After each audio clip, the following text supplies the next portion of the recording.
पहले 4 लड़कियां गुड्डा की ओर से और 4 लड़कियां गुड़िया की तरफ से, और बारात चढ़ती, खूब दावत होती लड़कियों में, कन्या लंगूरन की। अब कोई नहीं खेलता ये खेल। पहले फ्री टाइम में हमारी बहनें बेटियां इस खेल को खेलती थी, अपना टाइम पास करती थी। अब परीक्षक जी Instagram, Telegram, Facebook, YouTube, Google है, उसी पे मत्था मारते रहते हैं। अब दशा ये है, इतना आटा ना खाए पाते हैं जितना डाटा खाए लीजिए लोग। माता, एक दिन रुक्मिणी की माने का दोपहर का वक्त हो गया, रुक्मिणी ने भोजन नहीं ग्रहण किया।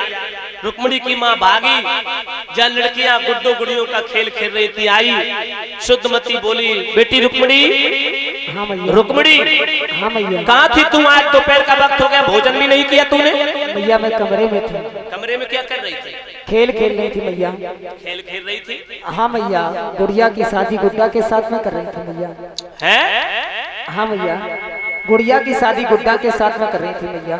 अच्छा, हाँ। जो रुक्मिणी की माँ ने देखा अपनी बेटी के चेहरा की ओर, दिल में और दिमाग में एक बात आई कि हमारी गुड़िया भी तो गुड्डा के योग हो गई, इसके लिए कोई सुंदर घर भर देख करके बिटिया के पीले हाथ कर देने चाहिए।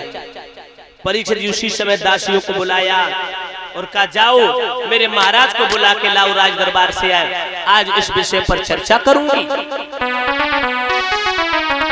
शिव कुमार भाई,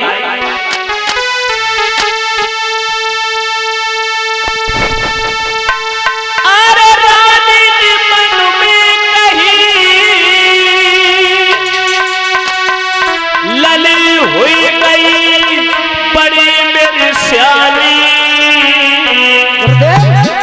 ओ परयोग सुता हुई गई है के सोच गई महारानी।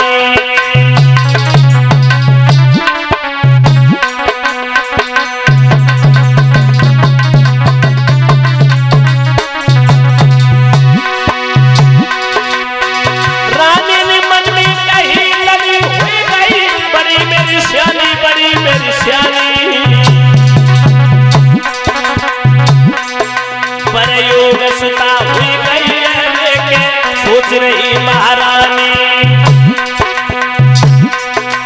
अरे दासी नहीं बुलाई कहीं समझाए पहन में गजारी, दासी नहीं बुलाई कहीं समझाए पहन में गजारी, और मेरे महाराज को महलन में बुलाए के बहना नारी।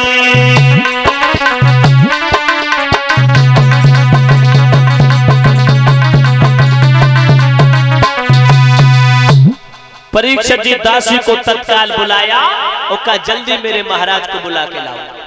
दासी पहुंची, परीक्षक जी राजा को प्रणाम किया, कहा आपको महारानी साहबा ने याद किया। राजा ने तत्काल कचहरी को बर्खास्त किया। बर्खास्त करने के बाद में दरबार से चल के महलों में पहुंचा। रानी ने अपने प्राणपति को आता हुआ देखा, देवी आसन डाला, दोनों हाथ जोड़े और राजा के पैरों पर अपने घुटने के बल बैठ गई और हाथ जोड़ के एक प्रश्न किया। राजा बोले, देवी अचानक बुलाने का क्या कारण है भाई? इतनी क्या जरूरत थी जो मुझे अचानक बुलाने में? आपने दासी को भेजा, अचानक बुलाना पड़ा, क्या बात है बोलो। रानी कहने लगी, महाराज गुस्सा तो ना हो, और एक बात कहूं मैं तुमसे। बोली, नहीं नाराज नहीं, इसमें नाराज होने की क्या बात बोलो ना। रानी कहने लगी, महाराज तुम सारे दिन राजकाज में उलझे रहते हो, घर गृहस्थी के बारे में तुम्हें इतना ज्ञान नहीं है, घर गृहस्थी के बारे में तुमने कभी देखा ही नहीं, सोचा ही नहीं। राजा बोले, क्या कहना चाहते हैं, खुल के बोल। बोले, देखो पिया, घर में कन्या है ना अपनी बिटिया रुक्मिणी, वो जवान हो गई, शादी के योग हो गई, और जमाना ठीक नहीं है पिया, कोई सुंदर राजकुमार देख करके बिटिया के पीले हाथ कर दो, कन्यादान ले लो। राजा बोले, ये तो मेरे दिमाग में ही नहीं था बेटे, तुमने बहुत अच्छी बात कही देवी, आपने बहुत अच्छा प्रस्ताव रखा, हमारी अपनी लाडो रुक्मिणी शादी की हो गई, कोई बात नहीं, आज तुम्हारी बात पर अमल किया जाएगा। राज दरबार में जाकर के मेरे 5 बच्चे जवान हो गए, उनसे विचार विमर्श करूंगा। विचार विमर्श करके जरूर कोई ना कोई सुंदर राजकुमार की तलाशी करवाऊंगा। तो परीक्षित जी ध्यान रखना, राजा वहां से चले, राज दरबार में आए, मंत्री ने देखा, प्रणाम किया।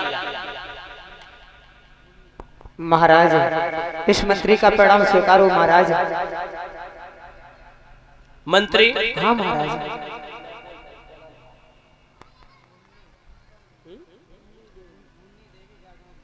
अच्छा, मुन्नी देवी जी जो हमारे यज्ञपति जी की बुआ लगती है, गांव की बुआ है। अब हाँ है तो बुआ, लेकिन जो उनके भतीजे उन्हीं की बुआ है। हमारे श्यामपाल कह रहे हैं कि सब गांव की बुआ है, कहू की बहन है, कहू की बुआ है, जो देवी जी के कर कमलों के द्वारा ये 201 मुद्राएं देकर के व्यासपीठ को सम्मानित किया। परीक्षित जी गांव कौन सा है? नहीं, उनका गांव